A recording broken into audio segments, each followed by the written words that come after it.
Hi, I'm Delara. My daughter got $5 in an envelope. Her cousin? A family trip to Disneyland. At her own birthday brunch, my little girl wasn't even in the group photo, just the corner of her elbow. They told me I was too sensitive.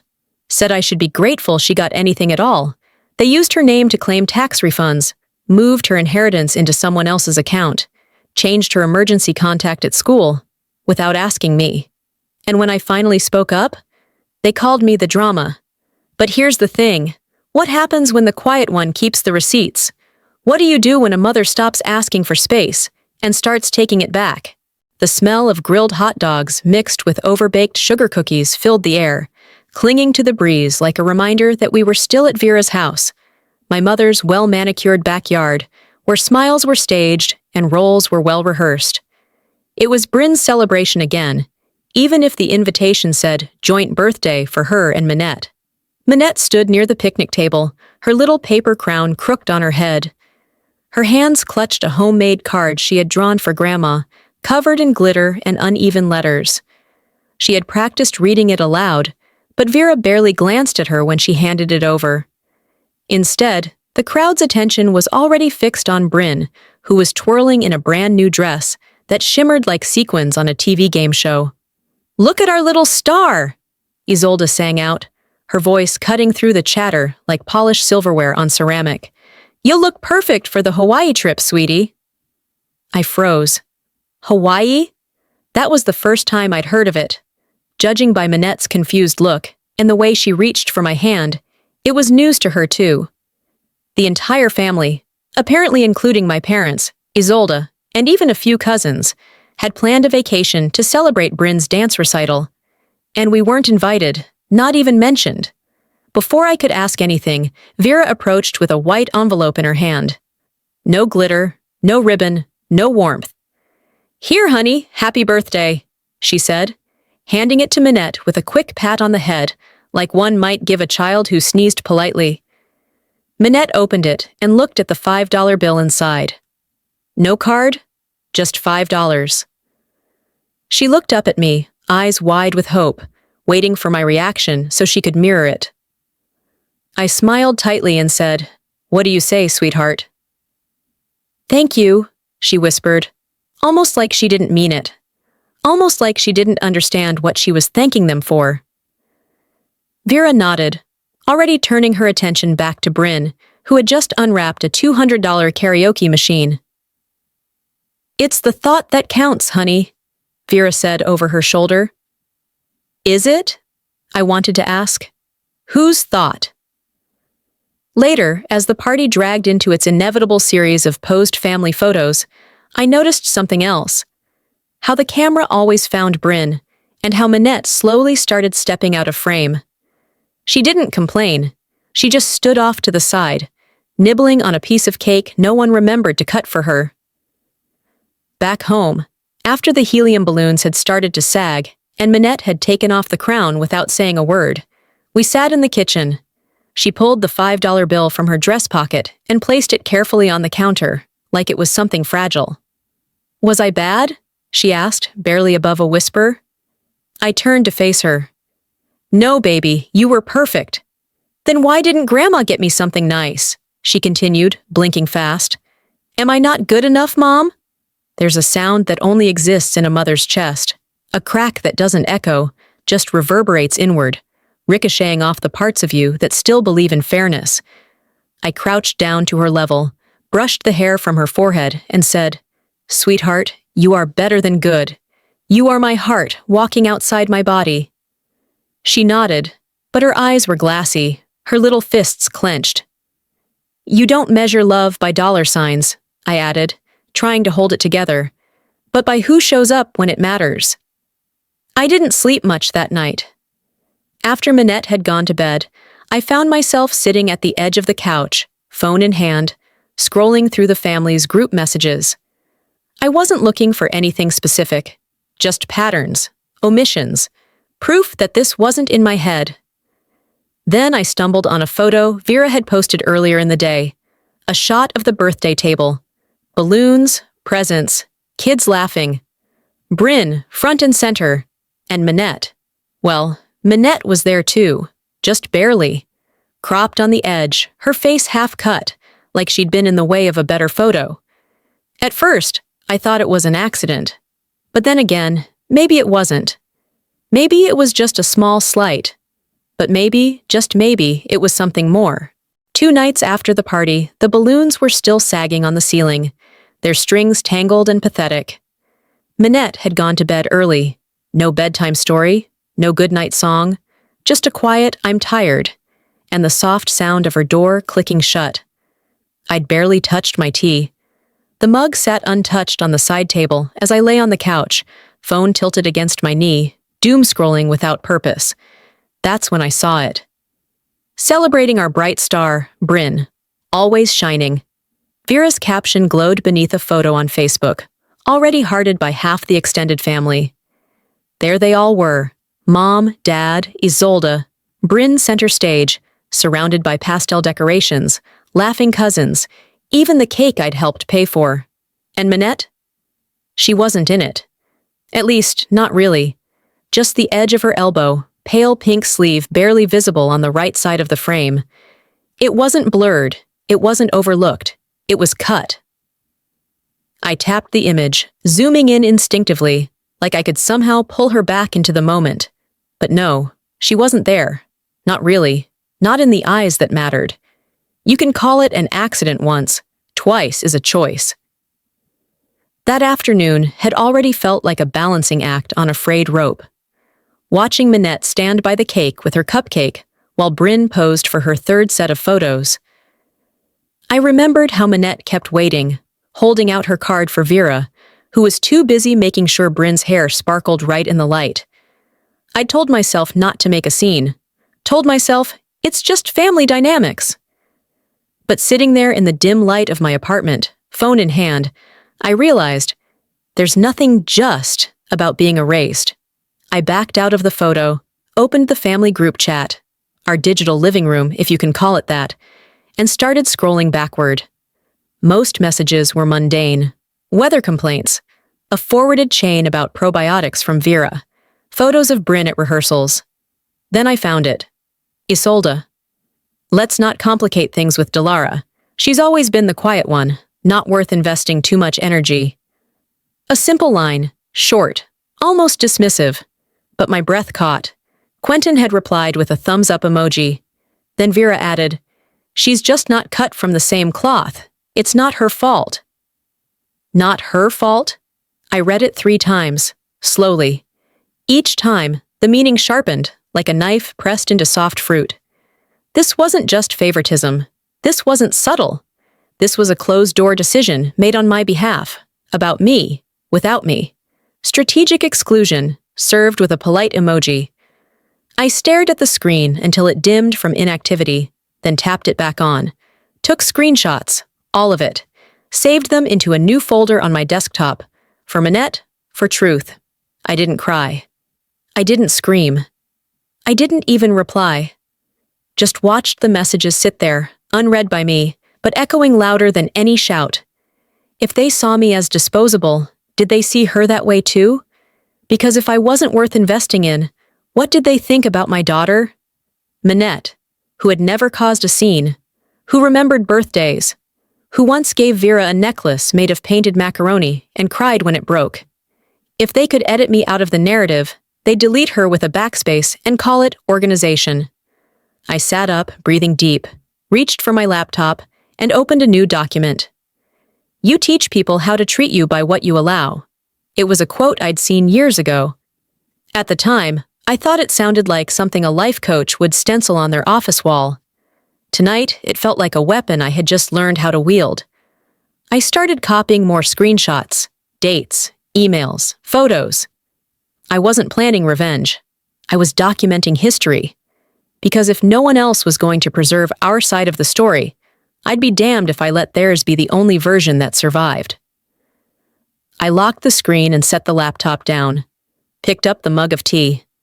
It was cold now, untouched and bitter. They chose the photo. Now I'll choose what stays in the frame.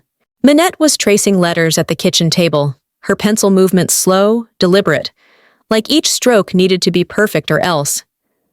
I sat across from her, pretending to check my email, but mostly watching the way her shoulders curved inward, as if the weight of the air had shifted, and she was the only one who noticed.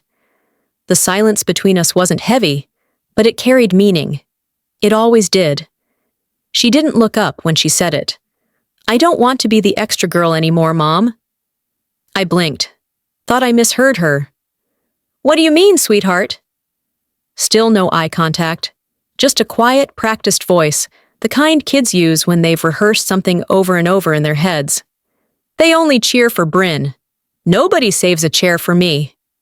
I opened my mouth, but nothing came out. Not right away.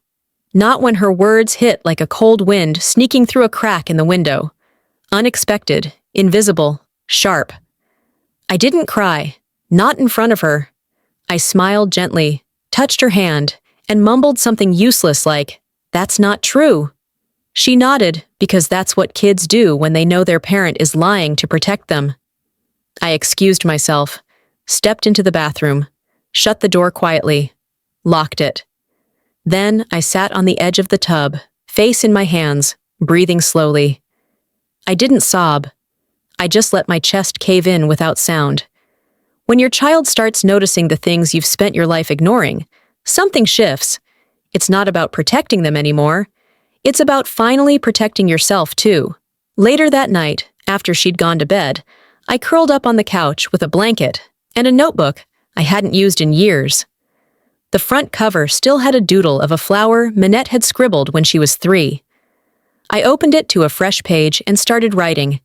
Dates, moments, things I hadn't let myself count before. 2 years ago, Vera's birthday. Manette spent 2 days making a card. Glitter, crayon hearts, a drawing of the two of them holding hands. Isolde's daughter gave a store-bought candle from a boutique. Vera set Bryn's gift on the table, right in the middle, next to the wine. Manette's card went into the drawer. No thank you, no hug, just a glance. 1 year ago, Manette's spelling bee, first place. I'd called Dad 3 times to tell him about it. He never came. That same week, I saw 15 photos of Bryn's jazz recital posted online. Dad in every frame, beaming, camera in hand, front row. 6 months ago, Thanksgiving. Manette had been seated at the kids' table, while Bryn sat between Vera and Isolde at the main table. When I mentioned it, Vera said, "Well, Bryn helps me serve. She's earned her place." I'd tried so hard to rationalize it all. They're just busy. It's not personal. It's how they've always been. At least she's included. At least we're not alone. But that night, sitting in the glow of a single kitchen light, I knew I couldn't say that anymore. It was personal. It had always been personal. I'd just been too polite to admit it.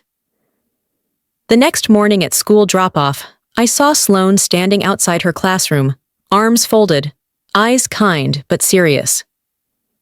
"Hey, Delara," she said gently. "Got a minute?" We stepped aside, away from the other parents. I could feel my stomach knotting. Every teacher's voice has a tone they reserve for private conversations, the ones that start with concern and end with a revelation you weren't ready for. "I just wanted to check in," she began. "Everything okay at home?" I nodded too quickly. "Yeah, we're fine." She gave me that look, the one that says she knows better but won't press. Not yet. "It's just, I've noticed Manette withdrawing a bit lately. During art time, she doesn't sit with the group, and the drawings," Sloane hesitated, "they're mostly of people with their backs turned. She draws herself alone, even when the assignment is to show a family." I didn't say anything. I couldn't. My throat tightened in a way that had nothing to do with allergies or dry air. "She's not in trouble," Sloane added quickly. "She's kind, polite, always helpful. But I wanted to let you know, in case there's something she's not saying out loud." There was. Manette had said it, just not to anyone who could fix it. I thanked her, told her I appreciated the update, drove out of the school parking lot, and once I turned the corner, I pulled over. Just sat there, hands gripping the wheel, heart thudding like I'd run uphill. The kind of pain that doesn't show up on x-rays, the kind that builds over years, like sediment, until one day it shifts. That afternoon, I picked Manette up a little early, took her to the park, bought her a pretzel from the cart, and we watched the ducks in silence. She didn't ask why. She just leaned her head against my arm and said, "Thanks, Mom." I had spent years not fighting back. But now, the silence wasn't just mine. The invitation came as a text from Vera on a Thursday evening, dressed in the kind of cheerful tone only people in denial can muster. "Family brunch this Sunday. Would love to see everyone. We're putting together a little memory slideshow. Just bring yourselves." I stared at the message for a long time before responding with a plain, "We'll be there." Not for the food, not for the company, just to observe. Sunday arrived, cloudy and gray, the kind of weather that sat heavy in your joints.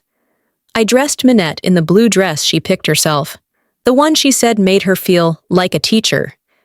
She clutched a hand-painted bookmark she'd made for Vera, even though I didn't ask her to bring anything. That was Manette, still giving to people who kept proving they didn't deserve her.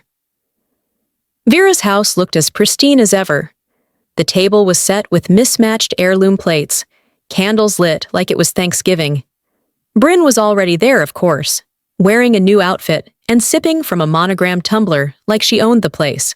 Isolde sat beside her, scrolling through her phone, smirking like someone who already knew the punchline.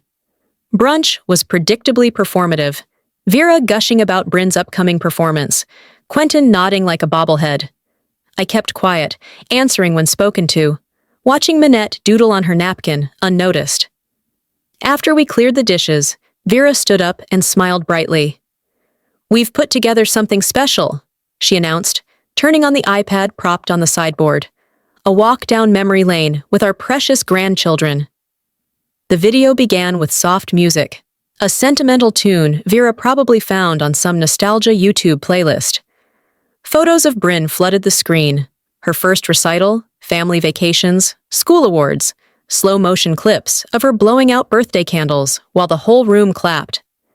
Manette appeared only once, in the background of a group shot, blurry, half-turned, holding a cupcake. That was it. I leaned in slightly, keeping my voice low but steady. "Did you forget Manette's clip?" Vera blinked, still watching the screen. "Oh, honey, we didn't have time to fit everything in." She said it like she was apologizing for a late RSVP, not erasing a child. Manette didn't say anything. She just kept looking at the screen, her eyes tracing the images that excluded her. I glanced across the table at Isolde, who looked up just long enough to give me the tiniest smug grin. After brunch, we lingered in the living room as Vera handed out small gifts. Little tokens of love. Bryn opened a boxed set of hardcovers, complete with ribbons. Manette received a single paperback. She turned it over, curious. On the inside cover, her name had been written in pencil, right over an erased name that was still faintly visible. Bryn. "Mom!" Manette looked up. "Did this belong to Bryn first?" Isolde didn't even flinch. "Well, books are meant to be shared, right?" Vera chimed in. "You should be grateful she even got something." I felt my jaw tighten, but I said nothing. Not yet. The silence wasn't surrender. It was calculation. That night, after Manette was asleep, I opened the group chat. I didn't preface it with a paragraph, just sent a single message. "Moving forward, please do not repurpose Bryn's used items as gifts for Manette. She deserves more." The read receipts rolled in. No one responded. Until Quentin dropped in with his usual bluntness. "We don't need the drama. Either be part of the family or stop coming." I screenshotted it, closed the app, opened my journal and wrote, "If they needed a line drawn, I just handed them a ruler. Next time, I wouldn't bring silence. I'd bring receipts." The sky was trying to decide between rain or gloom that morning. It ended up choosing both. As Manette and I stepped onto Vera's front porch for yet another family brunch, I felt the same pressure I'd felt at every other event. Like we were walking into a courtroom, not a celebration. Vera opened the door with her usual tight smile and that performative warmth she kept reserved for guests who might post about her on Facebook. "There's my favorite girls," she said, then turned immediately toward the kitchen, her voice already calling out instructions about mimosas and seating. The house smelled like cinnamon and too much perfume. Bryn's laughter echoed from the living room. I followed the noise to find her modeling a pink hard-shell suitcase covered in Disney princess stickers. "It's for our trip," she announced, spinning dramatically. Vera clapped, delighted. "Isn't it perfect? We booked the whole family a trip to Disneyland. It's during the recital break. It'll be such a treat." I stood still, Manette's hand suddenly tightening in mine. "When is it?" I asked, already knowing the answer. "Oh!" Vera looked over her shoulder, waving a hand like it wasn't important. "That week in June. There's nothing going on then, so it worked out beautifully." Manette didn't say a word. She just walked over to the table and sat down, poking quietly at her bowl of fruit. I looked at her and then back at Vera. "Nothing going on?" I asked. Vera blinked. "What?" "That week in June is Manette's birthday." There was a pause, a sharp one, just long enough for the weight of the words to settle. Then Vera let out a polite laugh. "Oh, is it? I must have gotten the dates mixed up." Isolde piped in from across the room. "Well, birthdays are flexible at that age. What kid wouldn't trade cake for Disneyland?" "My kid," I replied flatly. No one responded. We moved to the dining room, where gifts were handed out in a flurry of bows and tissue paper. Bryn received a spa gift card and a glitter makeup set for her travel bag. Manette got a sheet of outdated cartoon stickers, not even sealed, just folded in half and slid into an envelope with a hand-drawn heart. Isolde smiled, passing them across the table. Bryn picked these out, something small for the little one. Manette took them with both hands and gave a quiet "thank you," but she didn't peel a single sticker. Vera, sipping her mimosa, added, "She should learn gratitude. That's more important than presents." That's when I stood. The room fell into that thick, suspended silence you get when someone bumps the needle off a record. "Don't give my daughter leftover scraps and call it kindness." Quentin shifted in his chair with a sigh. "Here we go again." I ignored him. "You want to take your perfect vacation on her birthday? Fine, but don't pretend you forgot. Don't pretend this is just how things worked out. And don't expect her to smile when you hand her something Bryn didn't want." Isolde rolled her eyes. "It's a sticker sheet, Delara, not a legal case." I leaned in slightly, voice even.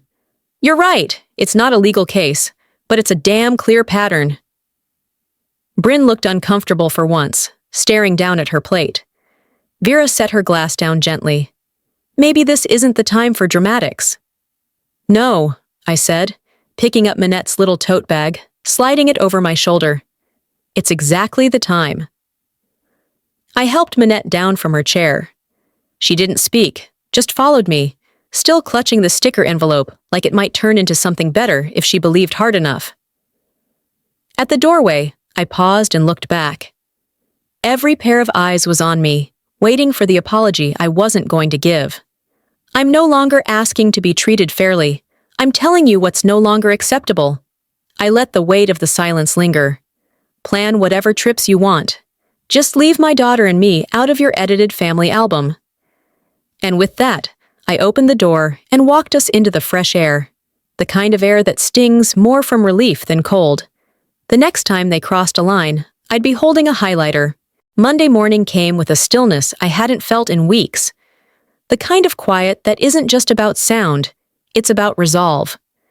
I'd spent the night pacing, replaying conversations, mentally stacking moments like files waiting to be opened.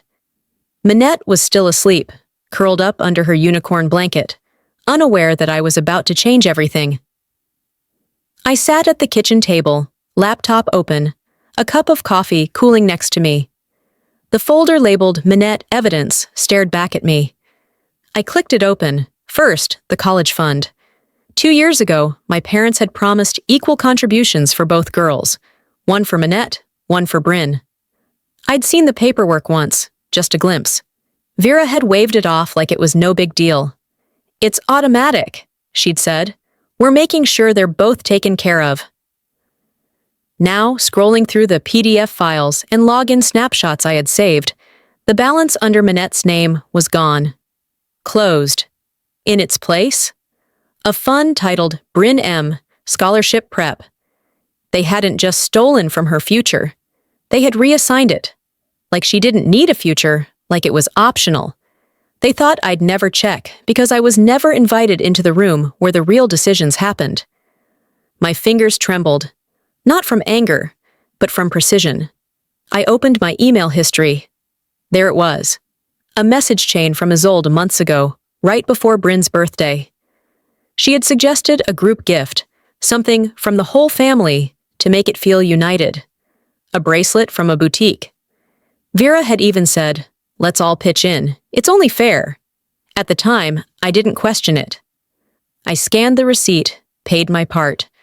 But this morning, something felt off. I logged into my bank account and searched for that boutique. The full $185 charge was on my card. They never split it. They used my contribution, told Bryn it was from all of us, and pocketed the goodwill. Silence is not agreement, it's strategy. I took screenshots, named each file clearly, date, context, amount. Then I started building the ledger. I included the photos, the party clip that cropped Manette out, the brunch footage where her thank you video was skipped. I saved the chat logs, Vera saying there was nothing going on that week, while planning a Disneyland trip on Manette's birthday. Quentin calling my boundary drama. Isolde's condescending messages, all of it. This wasn't a revenge file. This was documentation, insurance, a map of erosion. They had slowly erased my daughter from every corner of the family narrative, emotionally, financially, visually. But now, I was drawing the map backward, tracing the steps of how we'd gotten here, marking every pitfall and drop-off. I opened a Word document and started summarizing. I listed Manette's name at the top in bold, followed by bullet points of dates and events. Her birthday being ignored, her gifts being recycled, her achievements never acknowledged. This wasn't about me. It was about her. If I didn't protect her story, they'd rewrite it until it looked like she never mattered. I didn't feel sad anymore. I felt ready. By the time the sun started peeking through the window, my desktop was neatly organized, every file named, every screenshot backed up to the cloud. Manette came out of her room, rubbing her eyes. "You're up early," she mumbled. I smiled and closed the laptop. "Just getting a few things in order." She crawled onto my lap like she used to when she was little and still thought I had all the answers. I wrapped my arms around her and pressed my lips to the top of her head. If love didn't protect my daughter, paper trails would. Friday afternoons used to be soft in my home. Slow music, folded laundry, maybe a movie night for Manette if we finished dinner early. But that day, everything had a sharper edge. The emails, the coffee, even the air in the room felt intentional. After a week of cataloging receipts and aligning timelines, I knew what I needed to do next. I was halfway through responding to a client email when a notification popped up from my accountant. I'd started prepping early for tax season, wanting everything in order, ironically. The alert read, "Dependent claim for Manette R. has been rejected due to existing claim on file." I froze. There was only one explanation. I logged into the IRS website and started a support chat. After verifying my identity and waiting longer than any human should for just a moment, the response came through. "Yes, the dependent Manette R. has been listed under a previous return since 2021, claimed by a Quentin R." My father. They didn't just erase us from pictures. They monetized our erasure. I took screenshots of everything, saved the chat transcript, forwarded it to my backup email, and printed a hard copy. Then I sat there, staring at the page, fingers still on the keys. I wasn't even surprised. Disgusted, yes, but not shocked. As I reached for my phone to call Sloan about something unrelated, it buzzed with an incoming call. The school. "Hi, Miss Rains, this is Janet from the front desk. Just wanted to confirm, you're listed as the secondary contact for Manette, correct?" "Secondary?" I asked. "Who's listed first?" Isolde Monroe, she said, casual like it was just a typo. There was a silence I didn't fill. I thanked her, hung up, and drove to the school within the hour. Sloan met me in the hallway, and together we logged into the internal system. Sure enough, there it was. Emergency contact Schnars 1. Isolde Monroe. Sawyer 2. Delara Rains. I didn't authorize this, I said flatly. Sloan frowned. There's a note in the file, a request submitted by Vera Monroe stating that you were overwhelmed at work and that Isolde would be the more stable first contact. I felt heat behind my ears, that deep flush that doesn't rise from embarrassment, but from knowing you've been violated. They didn't ask for my trust. They forged it when I wasn't looking. Sloan helped me fill out the proper override forms, and I made sure to sign every box with initials, date, and time. I didn't cry, I didn't curse, I just filed it all away. Back home, I sat in the same chair I'd occupied Monday morning, but now I wasn't just collecting, I was constructing. I opened 3 folders on my desktop and labeled them clearly: tax fraud, educational interference, inheritance, misuse. Under each, I began dropping files.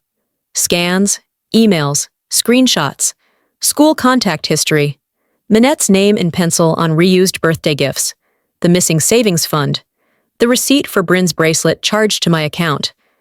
I organized them like a lawyer prepping for court. Logical, linear, emotion stripped for function. But the emotion was still there, burning under the skin, steady and contained. This wasn't anger anymore. It was clarity. At 4:13 p.m., I picked up my phone and called the lawyer who had helped me navigate custody paperwork after Manette's father disappeared. She remembered me. I think we have something new to pursue, I said. Do you want to come in for a consult? No, I replied. I'm ready to file. That evening, I drafted the first letter, formal, concise, and layered with attached evidence. I didn't mention feelings. I didn't use italics. I stated facts, referenced documentation, and requested a formal financial audit of Vera and Quentin's handling of Manette's allocated trust accounts. Then I opened a new email. To Vera. CC'd Isolde. Subject line: updated legal representation, Manette Rains. The next email I sent wasn't for reconciliation. It was for discovery. The invitation came in the form of a voicemail. Vera's voice was all sweet veneer, like icing on a stale cake. We thought it might be time to reset, she said. Family brunch this Sunday, just us, just love. Let's clear the air. It wasn't love. It was a trap. But I accepted anyway. Sunday afternoon came with overcast skies and that strange tension that hangs just before a storm breaks. I dressed Manette in something simple, blue jeans and a yellow sweater she picked herself. You don't have to be anything but comfortable, I'd told her. When we walked into Vera's house, I could feel it in the walls. The air was too still, the greetings too rehearsed. Bryn flitted around in a new recital costume. Isolde gave me a stiff nod, and Quentin offered a grunt in place of a hello. Vera smiled wide, arms open like she hadn't just committed a dozen silent betrayals. We're so glad you came, she said. Really, Delara? Manette clung to my side, silent but watchful.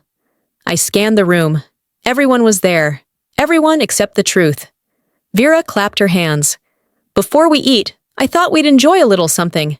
I've been working on a video montage, memories of our girls growing up. She gestured toward the television. I thought it might remind us all of what matters most. I didn't sit. I stood behind the couch as the screen lit up and soft music began to play. Bryn's first dance recital, her Christmas plays, her birthdays, 5 in a row. Family beach trips, all zoomed in to her smiling face, with everyone else blurred like background noise. Even Vera's captions appeared on the screen. Our star, the future, Grandma's pride. And then, a brief clip. Manette, holding a balloon, standing at the edge of a playground. No narration, no applause. The clip faded before she turned to the camera. That was it. I didn't speak right away. I waited until the video ended and the room filled with polite clapping. Then I asked softly, but firmly, was there a version where my daughter existed? The room went still. Vera turned around, blinking like she didn't hear right.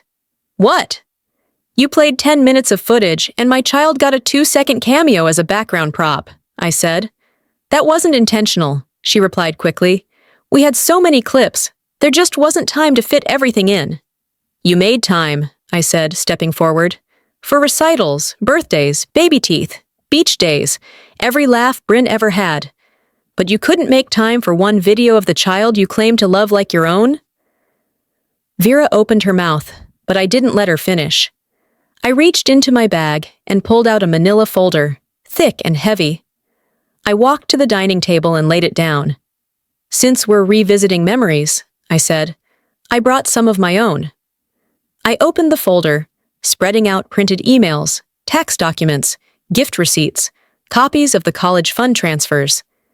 There was silence at first, then the kind of rustling panic you only hear in courtrooms or behind closed boardroom doors. Quentin reached for the papers. What is this? Receipts, I said. You claimed Manette as a dependent for 3 years while I paid for everything. You used her name, her identity, and never told me.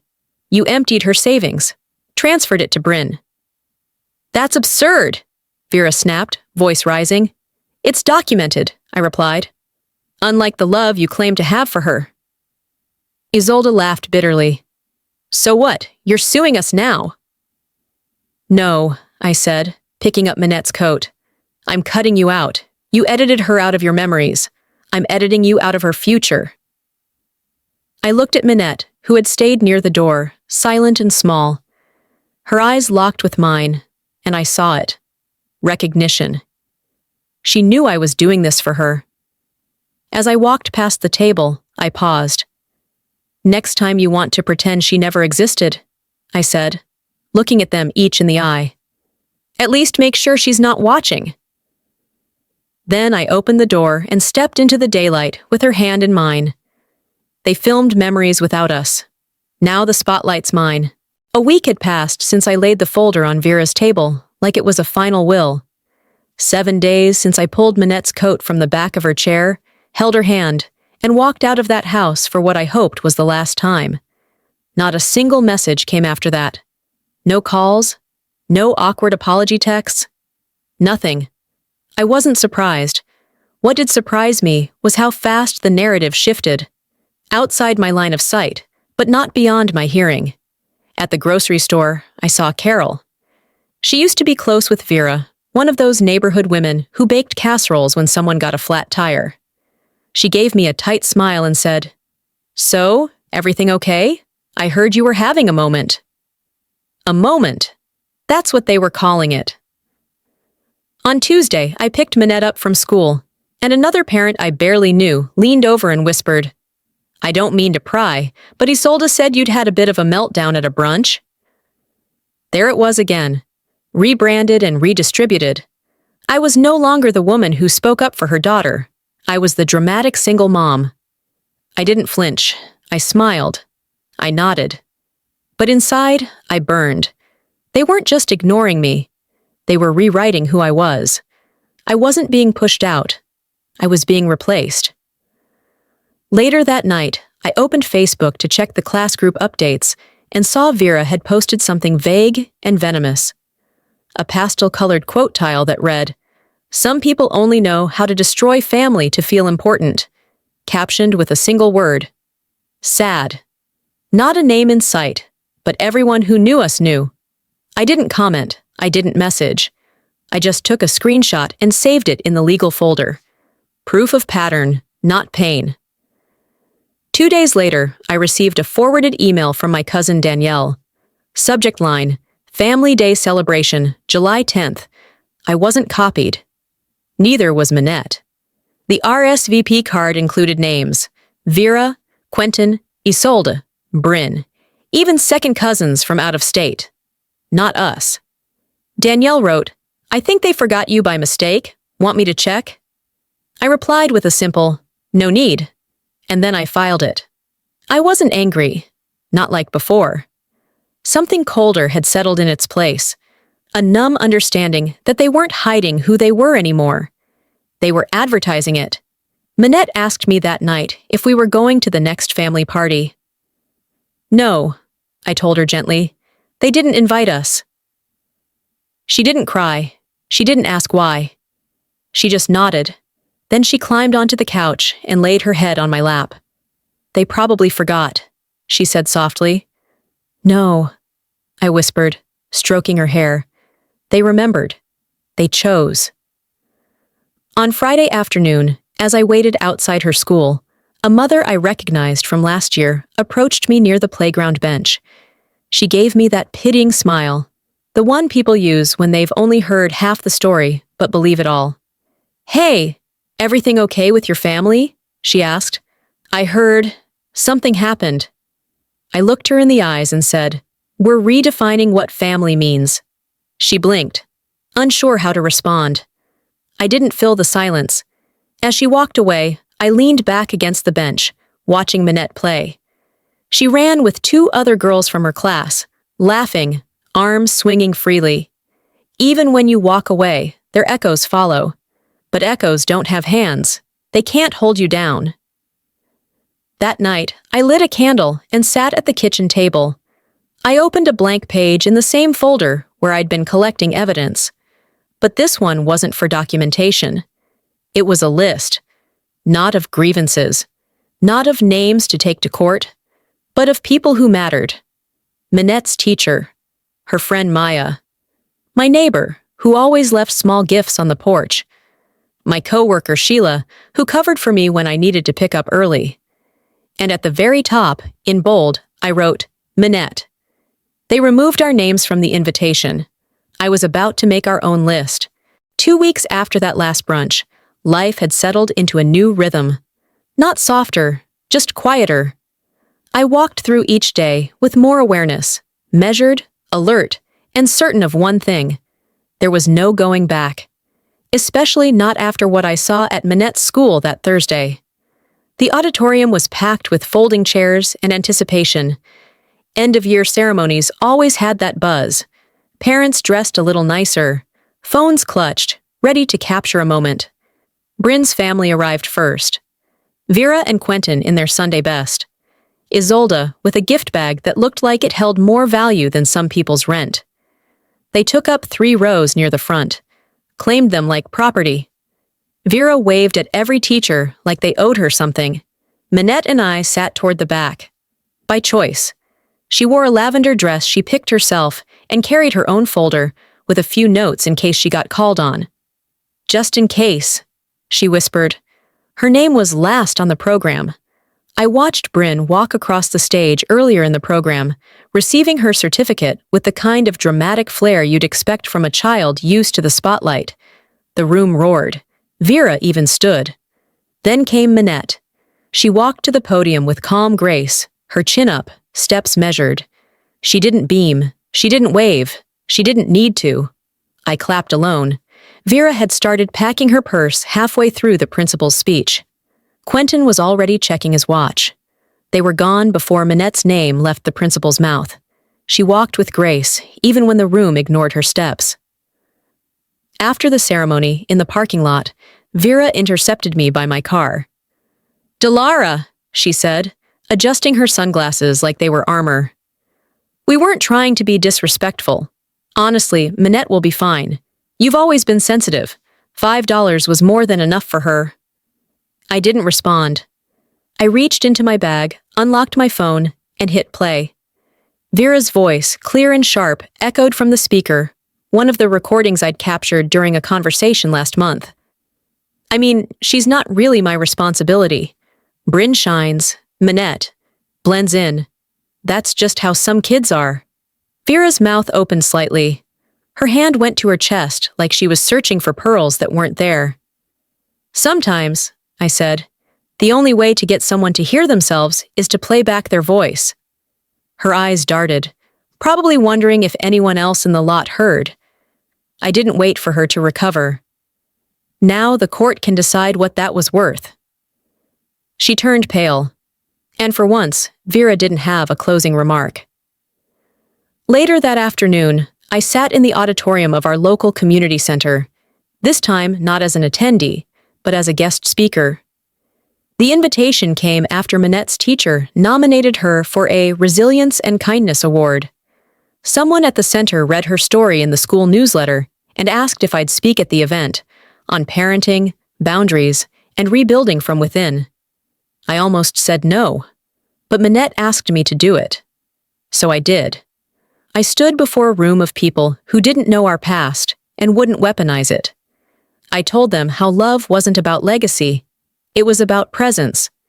I told them silence is not always peace, and that sometimes walking away isn't giving up, it's reclaiming space. Manette sat in the front row, legs crossed, badge pinned proudly to her chest. After the event, she hugged me tight and whispered, "That's the best speech I've ever heard." I smiled, fighting the lump in my throat. It's just the beginning. They gave her $5. I gave her the mic. The community center was brighter than usual that day. Not because of the lights or decor, but because Manette lit it up just by being there. The summer event honoring young achievers was in full swing. Balloons, banners, applause. And there she stood, in a simple cotton dress with sunflowers, grinning without reservation. I sat in the second row, watching her talk to the other honorees like she'd known them forever. No tension in her shoulders, no glances over her back to check if someone would interrupt her moment. She was entirely, beautifully present. She wasn't also invited. She was the reason for the event. I let myself breathe. This isn't replacement. This is rebirth. Manette had brought a board game as her contribution to the game table. A community activity where each honoree offered something they loved to share. She clutched the box in her hands with excitement, but before setting it down, she looked at me and whispered, "Do I have to give it away like last time?" That flash in her eyes, quick but vivid, told me exactly what memory she was revisiting. Years ago, during one of Vera's holiday brunches, Manette had brought her favorite puzzle set. She wanted to show it to Bryn, proud of how quickly she could finish it. Before she could open the lid, Vera had placed a hand on her back and said, "Why don't you let Bryn take that home, honey? You can share, can't you?" Manette hadn't said no. She'd just nodded and handed it over. Later that night, I'd found her curled up on the couch, looking at the empty spot on her bookshelf, like something had been carved out of her. I knelt beside her now, meeting her eyes. "No, sweetheart," I said. "You don't owe anyone your joy, not this time." She beamed and placed the game on the table, carefully setting the pieces out so other kids could join. We stayed until the lights dimmed and chairs were folded. Manette held her certificate with both hands the entire walk to the car. Her name was printed in big, bold letters. Manette Rains, Resilience and Kindness Award. Later that evening, we curled up on the couch, blanket over our laps, a bowl of popcorn between us. The television was off. Neither of us wanted noise. I pulled out a notebook from the coffee table drawer. "Want to help me make a list?" I asked. Manette looked curious. "Of what?" "Of people who matter." She thought for a second. "Like our people?" I nodded. "Exactly." We wrote down names together. Mrs. Sloan, her teacher, Ms. Kelly from the library, Maya and her mom, my friend Sheila from work, our neighbor who always brought extra tomatoes from his garden. We kept going. We didn't rush. Some names got hearts next to them. Some had a note like, "brought cookies," or "helped with school project." Not once did she ask about Vera, or Quentin, or Isolde. I didn't mention them either. But I didn't write hate. I didn't draw a line through their names. I didn't mark them with venom. I just left them off. That was louder than erasing. We didn't build walls, we built doors. They just don't have the key anymore. Manette stretched her arms and yawned. "This list feels better than any party." "Me too," I said, gently closing the notebook. The family list we chose didn't need their names to feel complete. The courthouse lobby smelled like paper and lemon cleaner, with just a trace of old anger in the air. Maybe mine. I sat with my back straight, manila folder on my lap, eyes on the clock. My name was called by a clerk who didn't flinch at the thick envelope I handed her. She simply said, "You'll be notified of next steps," then moved on. There was no outburst, no grand gesture, just a quiet submission of evidence, inheritance records rewritten without consent, tax returns falsely filed, school forms edited behind my back. It was enough to warrant subpoenas. Vera, Quentin, Isolde. They would be named. They'd be required to respond. I walked out into the sun, the door swinging closed behind me like punctuation. No fanfare, just a woman who finally stopped asking. Justice isn't loud, it's just documented. Back at home, I set the folder down and went to the kitchen. Manette was in her room, humming as she sorted through crayons. It was a normal afternoon, warm, unremarkable. But something in me had shifted. There was weight where there used to be noise, and clarity where confusion used to live. I poured a glass of water, sat at the table, and wrote the letter. It wasn't a monologue. It wasn't rage on paper, just facts. You have been removed from all emergency contacts, financial permissions, and legal rights concerning Manette Rains. All funds once promised in her name are now under separate audit. There will be no more invitations. If you wish to discuss anything further, the court will schedule it. I printed it, signed it, slipped it into an envelope along with a copy of the court filing. I sealed it, pressed the flap with my palm, then slid it into the outgoing mail slot down the block. Closure isn't always about healing. Sometimes it's about locking the door yourself. Later that week, Manette received a letter of her own, this one with bright colors on the envelope, addressed directly to her in cursive. She opened it slowly, reading aloud as I leaned against the counter. Dear Manette, we are thrilled to invite you to join our Girls Leadership Circle.